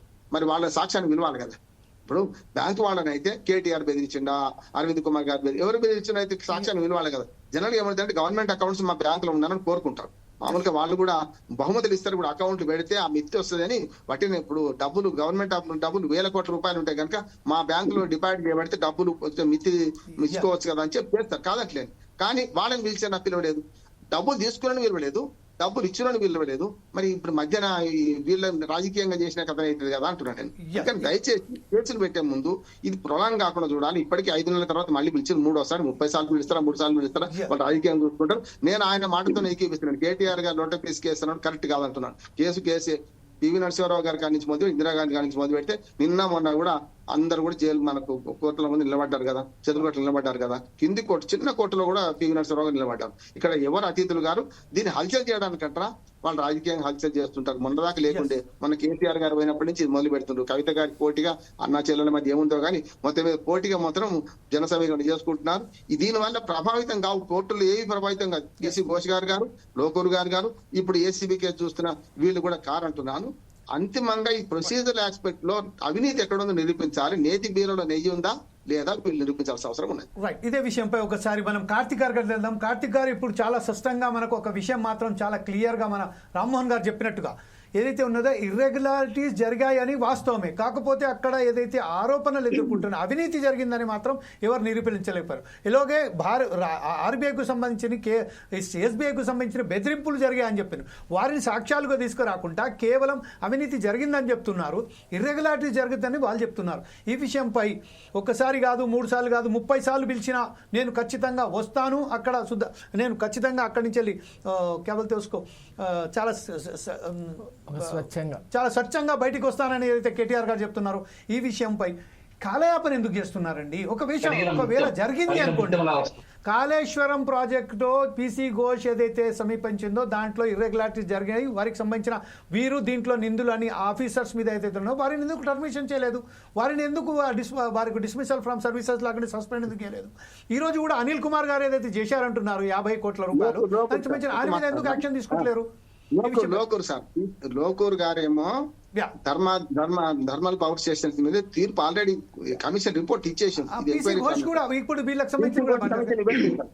కమిషన్ ఇవ్వలేదు, విజిలెన్స్ కమిషన్ ఒకటి ఉంది వేరే. ఇప్పుడు ఇలా 3 ఉన్నాయి సార్. పీసీ ఘోష్ కమిషన్ ఒకటి నడిపిస్తుంది, విజిలెన్స్ కమిషన్ ఒకటి ఉన్నది, మళ్ళీ మిగతా విచారణ కూడా జరుగుతుంది వేరేది. మన ఇప్పుడు మన విజిలెన్స్ కమిషన్ 3వ విచారణ మొదలుపెట్టింది మిగతా. అందుకని విజిలెన్స్ కమిషన్ ఇచ్చిన రిపోర్ట్ 35 మంది అధికారుల మీద చర్య తీసుకోమన్నారు. పీసీ ఘోష్ కమిషన్ అందులో కేవలం ఒక 2 అధికారుల మీద చూసిన తర్వాత వారి దగ్గర నుంచి వెళ్ళి కోట్ల రూపాయలు కూడా స్వాధీనం చేసుకోవడం జరిగింది. ఈ విషయంపై ఎందుకు తీసుకుంటలేదండి కార్తిక్ గారు? సార్, అయితే ఇప్పుడు వీళ్ళందరూ ఏం డిమాండ్ చేస్తున్నారంటే, మీరు ఎన్నికలకు ముందు ఏమన్నారు? కాళేశ్వరంలో అవినీతి జరిగింది, కల్వకుంట్ల చంద్రశేఖరరావు గారిని అరెస్ట్ చేస్తామన్నారు. ఈ ఫార్ములా రేస్ లో అవినీతి జరిగింది, కల్వకుంట్ల తారక రామారావుని అరెస్ట్ చేస్తారు. మీరు వచ్చి 18 నెలలు అయింది, ఎందుకు అరెస్ట్ చేస్తలేరు అని వీళ్ళ ప్రధానమైన ప్రశ్న. అంటే ఏంటి? ఎటువంటి విచారణ జరగవద్దు అంటే ఏంటి? ఏం జరిగిందో వాస్తవాలు తెలుసుకోవద్దు అంటే విచారణలు ఇక్కడ కూడా రాష్ట్ర ప్రజలకు కానీ న్యాయపరమైనటువంటి అనేకమైనటువంటి చిక్కులను పెట్టి వాళ్ళని ఇమీడియట్ గా కాంగ్రెస్ పార్టీ వచ్చి వాళ్ళను అరెస్ట్ చేస్తే రేపు పొద్దున వీళ్ళు ఏమంటారు 15 రోజుల తర్వాత బెయిల్కి పోయి బెయిల్ తెచ్చుకొని చూసినారా కోట్ల కేసులు నిలబడలేదు, వీళ్ళకు చేత కాలేదు, కేవలం మా పైన రాజకీయ దురుద్దేశంతో మాత్రమే మమ్మల్ని అరెస్ట్ చేశారని చెప్పేసి రేపు పొద్దున వీళ్ళు రాజకీయం చేయడానికి ప్రయత్నం చేస్తున్నారా? ఏంటి సార్, అరెస్ట్ చేపిస్తామంటే ఏంటి? విచారణ జరగదు అందులో. సార్, వీళ్ళందరూ ఎట్లా మాట్లాడుతున్నారంటే మేము పొద్దున వంట చేసామని చెప్తారు. ఎట్లా వంట చేస్తున్నారంటే పొయ్యి మీద బియ్యం పెట్టినామని అంటారు. పొయ్యి మీద బియ్యం అంటే ఏంటి? అగ్గిపులు ఎలిగకుండా బియ్యం వచ్చిందా? ఇట్లాంటి లాజిక్స్ ఎట్లాంటివి కూడా విచారణకు రావద్దు, ఏవి కూడా ఎంక్వైరీ చేయొద్దు. అరెస్ట్ చేస్తామన్నారు కదా, చేయండి. చేస్తే ఏం చేయాలి? బెయిల్ తెచ్చుకుంటాం. బెయిల్ తెచ్చుకున్నాక అంతే యాక్సిస్ గా ప్రొసీజర్ ఏంటి? పక్క రాష్ట్రంలో మీరు ఇంతకుముందు కొమ్మినేని శ్రీనివాస్ గారి కేసు చెప్పినట్టు ఇక్కడ కూడా రాష్ట్ర ప్రభుత్వాన్ని కాంగ్రెస్ పార్టీని అపాస్పాలు ఎట్లా చేయాలన్నది వీళ్ళది ప్రధానమైనటువంటి కోరిక ఉండే. దాన్ని పటాపంచలు చేస్తూ ప్రతి ఇంచుకు, ప్రతి పులి స్టాప్ కు, ప్రతి కామాకు కూడా ఈ రోజు విచారణలో భాగంగా ప్రతి అంశాన్ని తెలుసుకోవాలనే ఒక ప్రయత్నాన్ని రాష్ట్ర ప్రభుత్వం చేస్తుంటే ఎందుకు విచారణ? నేను ఒక మాట అడుగుతా సార్, బీజేపీ వాళ్ళు ఎందుకు సార్ కవిత గారిని లిక్కర్ కేసులో వెంటనే అరెస్ట్ చేయలేదు? ఎందుకు చేయలేదు? ఆ రోజు మేము అరెస్ట్ చేయండి అన్నప్పుడు వాళ్ళు చెప్పిన మాట ఏంది? విచారణ పూర్తి స్థాయిలో జరగాలి అనే కదా వాళ్ళు చెప్పింది. మరి ఈ రోజు పూర్తి స్థాయిలో ఇక్కడ విచారణ జరుగుతుంటే ఎందుకు కాంగ్రెస్ పార్టీని ఎందుకు నిందించే ప్రయత్నం చేస్తున్నారు? ఎందుకు ఈ విచారణ జరుగుతున్న మధ్యలో ఈడీ ఎందుకు ఎంటర్ అవుతుంది? ఈడీ ఎంటర్ అవడానికి ఉన్నటువంటి ప్రధానమైనటువంటి అంశాలు ఏంటి? ఎందుకు చెప్పట్లేదు వాళ్ళు? అయితే సార్, ఈ రోజు ఒక మాట అడుగుతా, మీరు ఇన్ని డబ్బుల్ని ట్రాన్స్ఫర్ చేసినారు కదా, సరే సార్, పోనీ 40, 50, 100, 10 రూపాయలు ట్రాన్స్ఫర్ చేశారు అనుకుందాం సార్, ఎందుకు వీళ్ళు కేబినెట్ అప్రూవల్ తీసుకోలేదు? దీనికి సమాధానం చెప్పొద్దా? దీనిపైన విచారణ జరగొద్దా? కాబట్టి ఈ రోజు కేబినెట్ అప్రూవల్ లేదు. తర్వాత ఇంతకుముందు మిత్రులు మాట్లాడుకుంటూ కాళేశ్వరం పైన క్లీన్ చిట్ వచ్చింది, అక్కడ ఏం జరగలేదని తేలిపోయింది. ఎవరు చెప్పారు సార్ జరగలేదని? ఎవరైనా క్లీన్ చిట్ ఇచ్చినారా? ఏదైనా కోర్టు ఇచ్చిందా? లేకపోతే కమిషన్ ఏమన్నా కలవకుండా చంద్రశేఖర్ లోపల చెప్పారు, వారు చెప్పిందంత భిన్న తర్వాత మేము విస్మయానికి గురయ్యాము, అసలు ఎక్కడ అవినీతి జరగనే లేదని ఏమన్నా కమిటీ రిపోర్ట్ ఇచ్చిందా? ఎట్లా మాట్లాడతారు వీళ్ళు? ఇంకోటి అందాల పోటీ ఎవరు సార్ వీళ్ళు బిఆర్ఎస్ పార్టీ వాళ్ళు. ఒకటి వాళ్ళు మాట్లాడేటప్పుడు పూర్తి స్థాయిగా వాళ్ళ పిఆర్ఓల దగ్గర ఇన్ఫర్మేషన్ తెప్పించుకున్న తర్వాత మాట్లాడాలి. ఉట్టిగా బ్లైండ్ గా గుడ్డిగా మాట్లాడొద్దు. ఎవరు సార్ అందాల పోటీకి ఇంప్రెషన్ ఆఫ్ ఇంట్రెస్ట్ ఎవరు వేసింది? ఈఎఫ్డబ్ల్యూ ఎవరిది? ఎవరి హయాంలో జరిగింది ఇది కల్వకుంట్ల తారక రామారావు హయాంలో వాళ్ళ పార్టీకి పింక్ పార్టీకి కార్యకర్తలా పనిచేస్తున్నటువంటి ఐఏఎస్ గారు బాధ్యత తీసుకొని ఇంప్రెషన్ ఆఫ్ ఇంట్రెస్ట్ ద్వారా వాళ్ళకి ఇన్విటేషన్ ఇచ్చి ఇక్కడ అందాల పోటీలు జరిపించమని చెప్పి ఆహ్వానించిన వాళ్ళు ఎవరు ఆహ్వానించారు? దీనికి ప్రధానమైనటువంటి బాధ్యత ఎవరు తీసుకోవాలి? మీరు తీసుకున్న దానికి కాంగ్రెస్ పార్టీ బాధ్యతగా నిర్వర్తించి మీరు చేయాలనుకున్న అవినీతిని అడ్డుకట్టేసి, మీరు చేయాలనుకున్న దుశ్చర్యకు అడ్డుకట్టేసి ఈ రోజు ఈ మిస్ వరల్డ్ కార్యక్రమంలో తెలంగాణ ప్రదేశాన్ని మొత్తాన్ని తిరిపి చూపించి దేవదేవదాయాలు చూపించి ఈ రోజు ప్రపంచ ఖ్యాతిని బయటికి తీసుకొని వెళ్తే ఈ రోజు కాంగ్రెస్ పార్టీని నిందిస్తారా? ఎప్పుడు కూడా బీఆర్ఎస్ పార్టీ వాళ్ళు అందాల పోటీ గురించి మాట్లాడేటప్పుడు వాళ్ళ పిఆర్ఓల దగ్గర పూర్తి స్థాయి ఇన్ఫర్మేషన్ తీసుకున్నాకనే అందాల పోటీ గురించి మాట్లాడాలి తప్ప ఉట్టిగా మాట్లాడకూడదు. అయితే సార్ ఈ రోజు మిత్రులు మాట్లాడుకుంటూ కేసీఆర్ కట్టినన్ని ఎవరు కట్టారు సార్? ఎవరు కట్టిరు? ఎవరు అనుభవిస్తున్నారు? ఏమన్నా కల్వకుంట్ల చంద్రశేఖర్ రావు గారు ఎర్రవల్లిలో ఉన్న ఫామ్ హౌస్ అమ్మి కట్టిండ్రా? నందినగర్ లో ఉన్నటువంటి ఇల్లు అమ్మి కట్టిండ్రా? ఎవరి సొత్తు? ఎవరు కట్టిరు? ఎందుకు కట్టిరు? కట్టిన సెక్రటేరియట్ సచివాలయము ఇంత చిన్న వర్షం వస్తే మొత్తం లీకేజ్ అవుతుంది. అనుభవించడానికి ఈ తెలంగాణ రాష్ట్రం 2014లో వచ్చినప్పుడు మిగులు రాష్ట్రంతో వస్తే మొక్కులు మీరు మొక్కి ఆర్భాటాలకు పోయి తిరుపతి దేవస్థానంలో మీరు మొక్కులు చెల్లించారు. మొక్కులేమో కల్వకుంట్ల వారు చెల్లించారు, దాన్ని తీర్చిందేమో తెలంగాణ రాష్ట్ర ప్రజలు. మీరు ఇక్కడ రాష్ట్ర రైతులను ఆదుకోనికే దిక్కులేదు కానీ పంజాబ్ రాష్ట్రంలో చెక్కులు ఇచ్చొస్తే ఈ రోజున వీళ్ళు ప్రొసీజర్లు పాటించలేదు అని చెప్పేసి మాట్లాడుతున్నారు. మరి ప్రొసీజర్లు పాటించాల్సిన అవసరం లేదా సార్? ప్రొసీజర్లు పాటించాల్సిన అవసరమే లేదన్నప్పుడు మరి ప్రొసీజర్లు ఎందుకు పెట్టాలి? ఎలక్షన్ కమిషన్ ప్రతిదీ చెప్పాల్సిన అవసరం లేదన్నప్పుడు ఇంత పెద్ద ఆర్థిక పరమైనటువంటి అంశాల మార్పు జరుగుతున్నప్పుడు ఒక వ్యవస్థ జరుగుతున్నప్పుడు ఎలక్షన్ కమిషన్ చెప్పాల్సిన. కార్తిక్ గారు ఒకసారి మనం వెంకటరెడ్డి గారి దగ్గరికి వెళ్దాం. వెంకటరెడ్డి గారు ప్రస్తుతం ఏదైతే ఉన్నదో ప్రస్తుతం మన కార్తిక్ గారు చెప్తున్నట్టుగా కేవలం ఏదైతే రాష్ట్రానికి సంబంధించిన విషయంలో ఇంతకు ముందు గతంలో ఒక నిమిషం సార్, ఎందుకంటే ఈ రోజు ఎలక్షన్ కమిషన్ కూడా ఇన్వాల్వ్ చేయాలి. ఎందుకంటే ఈ రోజు ఎలక్షన్ కమిషన్ పూర్తిగా కేంద్ర ప్రభుత్వం బీజేపీ పార్టీలో కీలుబొమ్మగా మారిపోయింది. మహారాష్ట్ర ఎన్నికల్లో మనం చూసాం ఎట్లా రిగ్గింగ్ జరిగిందో. అట్లాగే హెచ్ఎండిఏ అనే పదమే లేకుండా హెచ్ఎండిఏ నుంచి డబ్బులు వాడుకునే అధికారము ఎవరిచ్చారు? ఎందుకు ఇచ్చారు? ఎట్లా ఇచ్చారు? అంటే మంత్రి అయితే ఏ వ్యవస్థలో డబ్బులైనా మనం ఒకసారి వెంకటరెడ్డి గారి దగ్గర వెళ్దాం. వెంకటరెడ్డి గారు ఇప్పుడు దానికి సంబంధించి రాష్ట్ర ప్రభుత్వమే కాకుండా కేంద్ర ప్రభుత్వం కూడా ఈ విషయంలో జోక్యం చేసుకోవాల్సిన ఆవశ్యకత ఉన్నదని చెప్తున్నారు. కేంద్ర ప్రభుత్వం కూడా ఈ విషయంలో సరైన పద్ధతిలో వ్యవహరించలేదని చెప్తున్నారు. ఇంకోటి మనకు మిత్రులు చెప్పినట్టుగా అంటే గతంలో ఏదైతే ఈ రేస్ కార్ రేస్ సంబంధించింది మాట్లాడడానికి కానీ లేకపోతే అందాల పోటీల విషయంలో కానీ వీళ్ళు చేసిన చొరవతోనే ఈరోజు నిర్వహించారు. దేశంలోనే ప్రపంచంలోనే ఒక ప్రఖ్యాతిగాంచిన ఈ సంబంధించిన అందాల పోటీ నిర్వహించడంలో ఘనత కాంగ్రెస్ పార్టీకి ఉన్నది. కానీ ప్రస్తుతం ఏదైతే లేవనెత్తిన అంశాలపై కేంద్ర ప్రభుత్వం వెనక వేసుకొస్తుంది బీఆర్ఎస్ సంబంధించి అని చెప్తున్నారు. ఈ విషయంపై మీరేమంటారండి? కాంగ్రెస్ పార్టీ ఇదే విధంగా ఎన్నికల ముందు కూడా గిట్లకే చెప్పింది. ఏం చెప్పింది? కవితను ఎందుకు అరెస్ట్ చేయట్లేదు, కవితను ఎందుకు అరెస్ట్ చేయట్లేదు అని. మరి ఇప్పుడు వీళ్ళేం చేస్తున్నారు నాకు అర్థం కావట్లేదు. ఇన్ని నెలల నుంచి వీళ్ళ దగ్గర ఎవిడెన్స్ ఉంది కదా, మరి వీళ్ళేది కళ్ళు మూసుకొని కూర్చున్నారా? మరి వీళ్ళకి తెలియదా ఏం జరగాలో ఏం చేయాలో? ఎందుకంటే వెంకటరెడ్డి గారు ఒక్క నిమిషం, అతను మాట్లాడిన దాంట్లోనే అరెస్ట్ చేస్తే ఇమీడియట్లీ మళ్ళీ బెయిల్ తీసుకొచ్చిన తర్వాత మేము స్వచ్ఛంగా బయటకు వస్తాము అని కూడా వీళ్ళు చెప్పుకునే అవకాశం ఉంటది కాబట్టి కొంచెం విచారిస్తున్నామని చెప్తున్నారు. ఈ విషయం లీగల్ గా వాళ్ళకి ఎవరికైనా హక్కు ఉంటుందండి. బెయిల్ పోతారు, బెయిల్ అప్లై చేసుకుంటారు. దాంట్లో ఏమైనా నిజంగానే ఉంటే పర్మిషన్స్ అట్లాంటివి ఏమైనా ఉంటే డెఫినెట్ గా బెయిల్ చేసుకొని వస్తారు. ఏమంటున్నా అంటే ఇప్పుడు వీళ్ళు రేవంత్ రెడ్డి గారు కానీ అంతకుముందు కాంగ్రెస్ పార్టీ పదే చెప్పింది ఖతర్నాక్ గా ఇది ప్రచారం చేసింది ఏమని, కవితని వీళ్ళు బీఆర్ఎస్ బీజేపీ కవిత లిక్కర్ స్కామ్ లో ఇరుక్కుంటే 6 నెలల నుంచి అరెస్ట్ చేయలేదని చెప్పి ఈ 6 నెలలు దాన్ని వాడుకున్నారు. 6 నెలలు దీన్ని వాడుకొని ఎలక్షన్ లో పోయారు. రాజ్యాంగం రిజర్వేషన్ అని దాన్ని కూడా తప్పుడుగా ప్రచారం చేశారు. ఇవన్నీ చెప్పిందే కదా వీళ్ళే. మరి వీళ్ళు ఏం చేస్తున్నారు 6 నెలల నుంచి? నిజంగానే మీ దగ్గర జనవరిలో ఇంట్రాగేషన్ ఏదో దర్యాప్తు చేస్తే అక్కడ మరి కాల్ చేసినప్పుడు, అక్కడ ఇన్వెస్టిగేట్ చేసినప్పుడు, కేటీఆర్ గారిని పిలిచినప్పుడు ఎవిడెన్స్ మా దగ్గర ఉంది, పూర్తి సమాచారం ఉంది, అరెస్ట్ చేస్తామని చెప్పారు. ఆయన బయటకు వచ్చి అరెస్ట్ చేయండి మీ దమ్ము ఉంటే ధైర్యం ఉంటే అని చెప్పినా కూడా మరి అక్కడ ఏం చేయలేదు. వాళ్ళు ఈ 6 నెలల నుంచి ఏం చేస్తున్నారు? టైం పాస్ చేస్తున్నారా మరి వీళ్ళు? చికెన్ ఒప్పందాలు ఏమైనా పెట్టుకొని చేస్తున్నారా? ఇదంతా ఏంటంటే డెఫినెట్ గా ఇప్పటికైనా కూడా ఇర్రెగ్యులారిటీస్ జరిగినాయా, లేకపోతే అక్కడ ఫ్రాడ్ జరిగిందా, లేకపోతే అది మనీ లాండరింగ్ జరిగిందా, ఇవన్నీ కూడా బయటకు తీసుకురావాలి. ఏసీబీ మరి దర్యాప్తు చేసేసి వాటి మీద తీసుకురావాలి. డెఫినెట్ గా ఒకవేళ మనీ లాండరింగ్ ఏమైనా జరిగితే ఈడీ డెఫినెట్ గా వస్తుంది, దర్యాప్తు చేస్తారు. వీళ్ళు అడిగిన అడగకపోయినా కూడా దర్యాప్తు చేసే అధికారం వాళ్ళకు ఉంటది, వాళ్ళు కూడా ఇన్వెస్ట్ చేస్తారు. ఇప్పుడు ఈడీ ఉన్నది, ఈడీ కేసు పెట్టింది కదా, చేస్తుంది కాదు చేసింది. ఇప్పుడు ఈడీ ఏమని సేమ్ చేసింది, అది కూడా తెలవాలి కదా అంటున్నాను. అదే అవును.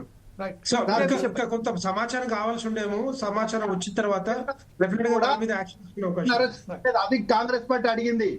మనీష్ సిసోడియా గారిని జైలుకు పంపించిన తర్వాత కూడా 6 నెలలు ఎందుకు బ్యాకప్ చేసిరని అడిగింది. అబ్బా విచారణ ఎందుకు లేట్ చేసిరని అడగదు.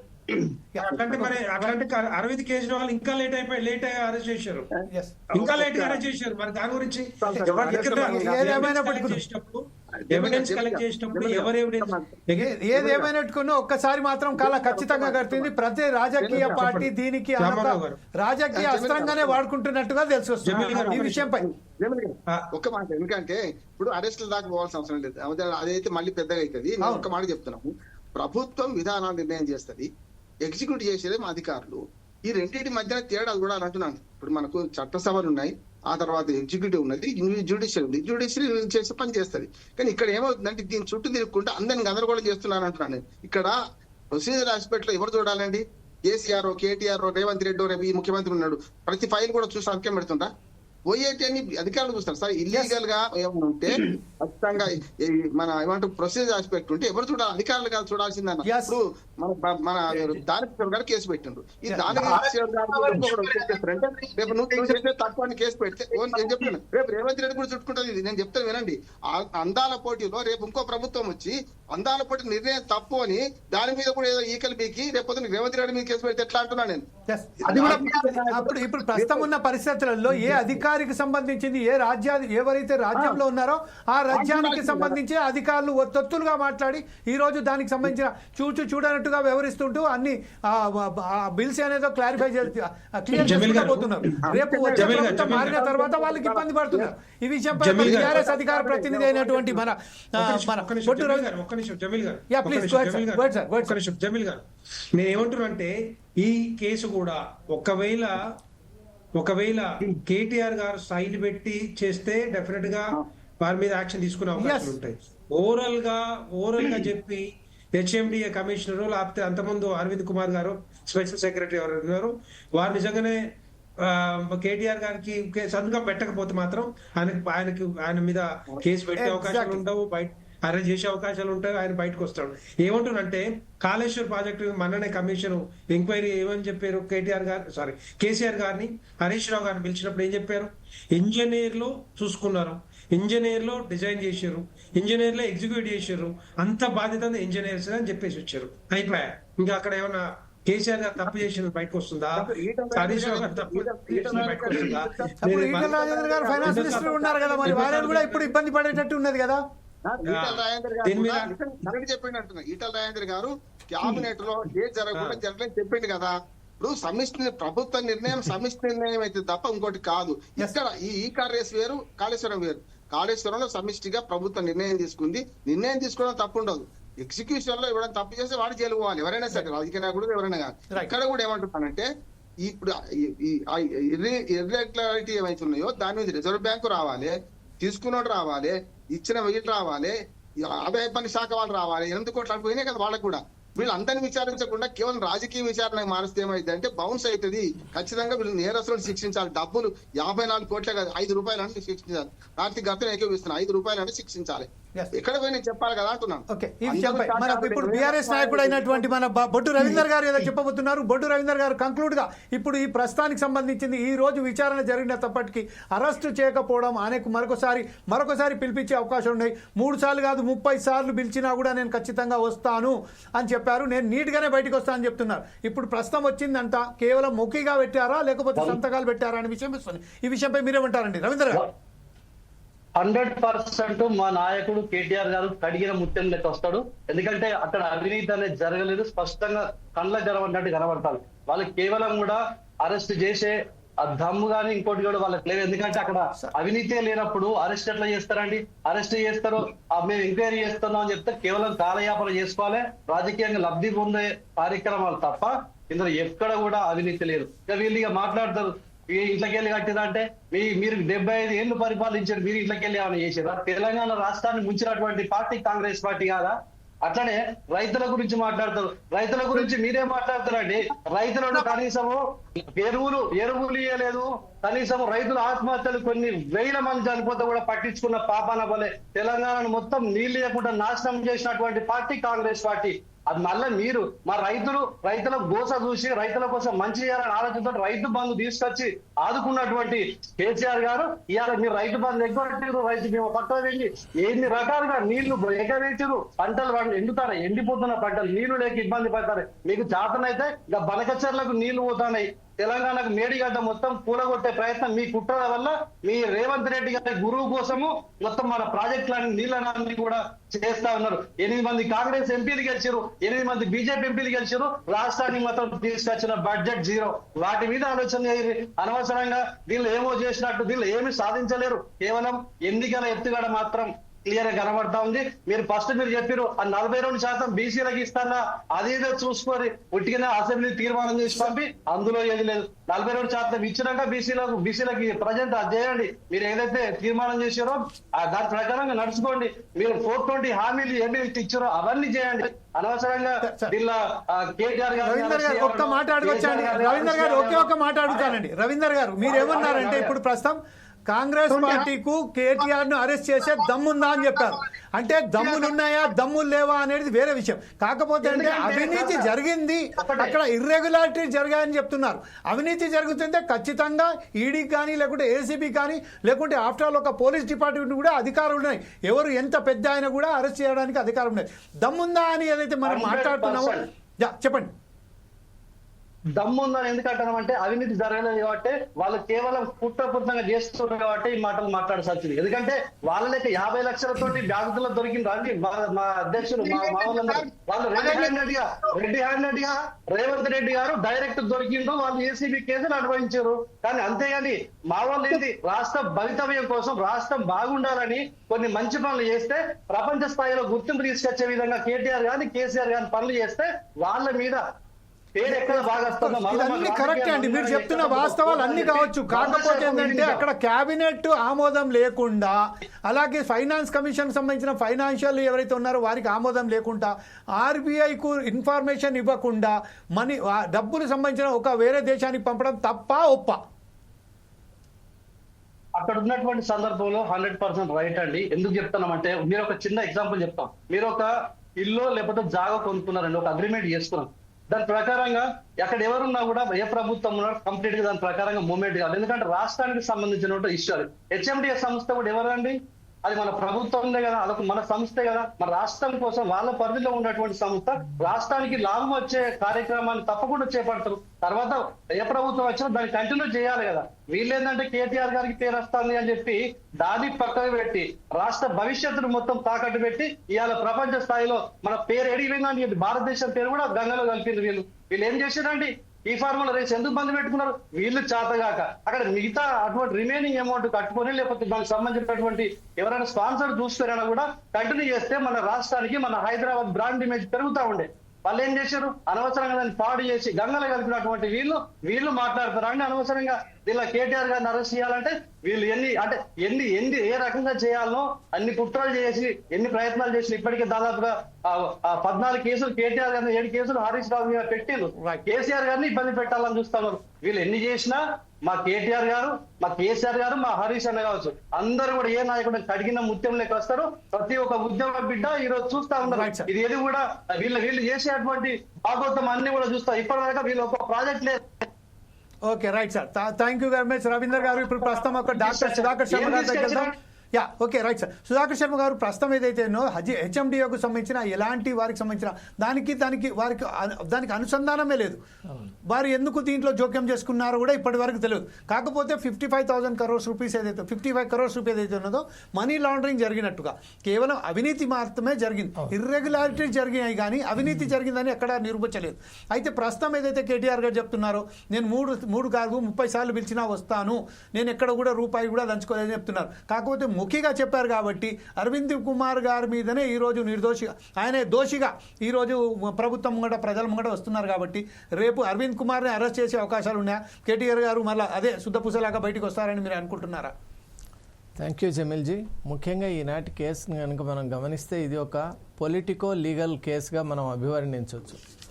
ఇలాంటి కేసుల్లో మనం విచారణ అనేది చాలా జాగ్రత్తగా చేపట్టవలసినటువంటి బాధ్యత ఉంది. ఎందువల్ల అంటే చాలా సూక్ష్మమైనటువంటి లీగల్ ఫ్రేమ్వర్క్ ఇందులో ఇన్వాల్వ్ అయి ఉంది. కాబట్టి ఇక్కడ చూస్తే ముఖ్యంగా లెజిస్లేటివ్ అలాగే ఇక్కడ ఉన్నటువంటి ఎగ్జిక్యూటివ్ మధ్య చాలా ఒక ఫైనెస్ట్ లెవెల్ ఆఫ్ మిస్కమ్యూనికేషన్ కానీ లేక ఒక ఫైనెస్ట్ లెవెల్ ఆఫ్ ఒక మ్యానిపులేషన్ కానీ జరిగినట్టు మనకు చాలా క్లియర్గా కనిపిస్తోంది. ఎందువల్ల అంటే మౌఖికంగా చెప్పినా కూడా అది ప్రొసీజరల్గా హెచ్ఎండిఏ టేకప్ చేయడం కరెక్ట్ కాదు.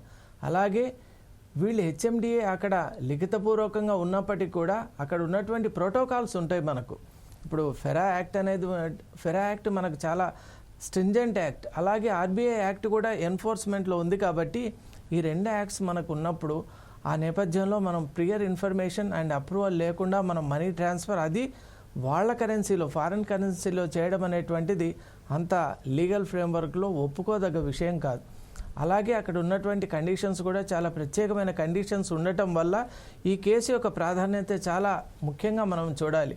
ఈ నేపథ్యంలో ఈనాడు లీగల్ ఫ్రేమ్వర్క్ విషయంలో చక్కటి అభివర్ణన చేసినటువంటి మా మిత్రులైన బండారు రామ్మోహన్ గారికి ప్రత్యేకమైన అభినందనలు. ఎందువల్ల అంటే అక్కడ ఉన్నటువంటి అంశాలను వారు చాలా స్పష్టంగా తీసుకొచ్చారు. ఇక్కడ పార్టీలకు అతీతంగా మనం అంతా కూడా ఒక విషయాన్ని ఆలోచన చేయాలి. ఎందువల్ల అంటే ఎప్పుడు కూడా ఫోకస్ అంటే పొలిటికల్గా మనం ఏదో ఒక విషయాన్ని పట్టుకోవడానికి ప్రయత్నం ప్రతి పార్టీ కూడా చేస్తోంది. కానీ అసలు మనం ఫోకస్ చేయవలసినటువంటిది ఎగ్జిక్యూటివ్ లెవెల్లో. ఈనాడు మనం చూసినట్లయితే ఎంత గ్రాస్ కరప్షన్ జరుగుతోందో మనకందరికీ తెలుసు. ప్రతి నేతకు, ప్రతి పార్టీలో ఉన్న వాళ్ళకు తెలుసు. కానీ ఏ చర్యలు మనం చేపట్టడం లేదు. That is why they are going scot free. అది నిజంగా చెప్పాలి అంటే రాష్ట్రానికి పెద్ద పెనుముప్పు ఎగ్జిక్యూటివ్ యొక్క ఇర్రెగ్యులారిటీస్ మీద మనం ఫోకస్ పెట్టకపోతే కనుక రాష్ట్రం అనేటువంటిది మనం ఎన్ని పాలసీస్ చేసినా, ఎన్ని విధి విధానాలు తీసుకొని వచ్చినా ఇంప్లిమెంటేషన్ అనేటువంటి విషయంలో కనుక మనం ఇటువంటి ల్యాప్సెస్ జరిగితే నిజంగా చాలా పెద్ద మనం మూల్యాన్ని చెల్లించుకోవాల్సి వస్తుంది. అందువల్ల ఇప్పుడు ఉన్నటువంటి ముఖ్య నేతలందరూ కూడా ఆలోచించవలసిన విషయం ఏమిటంటే ఎగ్జిక్యూటివ్ లెవెల్లో ఎందుకు మనం పకడ్బందీగా ఒక నిఘా విధానాన్ని ఏర్పాటు చేయలేకపోతున్నాం. ఇంకోటి, ప్రభుత్వం ఇచ్చినటువంటి ఆదేశాలని ఎగ్జిక్యూటివ్ ఎందుకు యథాతథంగా అది నిర్వహించకుండా its own level of decisions, its own level of activity, its own ways of interpretation ఎందుకు చేస్తున్నారు? They have to follow the orders of the government in its letter and spirit. మరి అక్కడ ఒక పెద్ద ల్యాబ్స్ జరుగుతోంది. కాబట్టి ప్రతి ప్రభుత్వం కూడా ఎగ్జిక్యూటివ్ మీద ఫోకస్ పెట్టాలి. అలా చేసినప్పుడే గవర్నమెంట్స్ ఏదైతే లక్ష్యాలు అనుకుంటారో వాటిని నిజంగా కూడా ప్రజల్లోకి తీసుకొని వెళ్ళగలుగుతారు. మధ్యలో ఉన్నటువంటి ఈ భాగాన్ని ప్రతి ఒక్కరు కూడా గమనించాలని, అలాగే ఈ సందర్భంగా ముఖ్యమైనటువంటి సూచనలు చేసిన ప్రతి ఒక్క నేతకు కూడా అభినందనలు తెలియజేస్తూ thank you so much. Thank you very much Sudhakar Sharma గారు. ఈ రోజు ఈ కార్ రేస్కు సంబంధించిన ఏసీబీ అధికారుల ఎదుట హాజరైన కేటీఆర్ గారు ఏం మాట్లాడారో మరి కొద్దిసేపట్లో మనకి బయటకు వస్తుంది. అప్పటి వరకు ప్రస్తుతం ఏదైతే ఉన్నదో ఇర్రెగ్యులారిటీస్ జరిగాయని మాత్రం వాస్తవంగా ఉన్నది.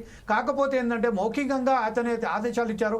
ఆ ఆదేశాలను అనుసరించి అక్కడ ప్రభుత్వ అధికారులు ఎందుకు దానికి దానికి సంబంధించిన యాజిటీస్గా ఫాలో చేశారు. వారికి ఎప్పుడైతే ప్రభుత్వ అధికారులు ఉన్నారో, ఎప్పుడైతే అవినీతి జరుగుతుంది, అయితే ఇర్రెగ్యులారిటీస్ ఉన్నాయని దాన్ని ఎందుకు తోసిపుచ్చలేదని మాత్రం చాలా ఖచ్చితంగా అడగవలసిన అధికారులు ఎందుకు అడగలేదో ఈ విషయంపై రేపు జరగబోయే ఇంకొక కార్యక్రమాల్లో కూడా ఇప్పుడు కాళేశ్వరానికి సంబంధించి కూడా మనం చూసాం. విజిలెన్స్ అధికారులు ఎవరైతే 33 మందికి సంబంధించిన ఇంజనీర్ల మీద ఆరోపణలు చేశారో, అవినీతి ఆరోపణలు చేశారో, వారికి డిస్మిస్సల్ చేయాలి లేకుంటే సస్పెండ్ చేయాలని చెప్పారు. వారిని ఎందుకు సస్పెండ్ చేయకుండా కాలయాపన చేస్తున్నదో, ఇప్పుడు కేటీఆర్కు సంబంధించిన కూడా కాలయాపన ఎందుకు చేస్తున్నదో, వారికి సంబంధించిన ప్రత్యేకంగా ఈ విషయాలపై దృష్టి సారించి ఈ అవినీతికి సంబంధించిన ఇర్రెగ్యులారిటీకి సంబంధించిన ప్రత్యేక చర్యలు తీసుపెట్టాలని ఆశిస్తూ ఈరోజు పాల్గొన్నందుకు బండారు రామ్మోహన్ గారికి, వెంకటరెడ్డి గారికి, అలాగే బొడ్డు రవీందర్ గారికి, శామ్యూల్ కార్తిక్ గారికి ప్రత్యేక ధన్యవాదాలు చెప్తూ, సుధాకర్ శర్మ గారికి కూడా ప్రత్యేక ధన్యవాదాలు చెప్తూ మరొక కార్యక్రమంతో రేపు మీ ముందుకు వస్తాం. అప్పటిదాకా చూస్తూనే ఉండండి 4 Sides TV.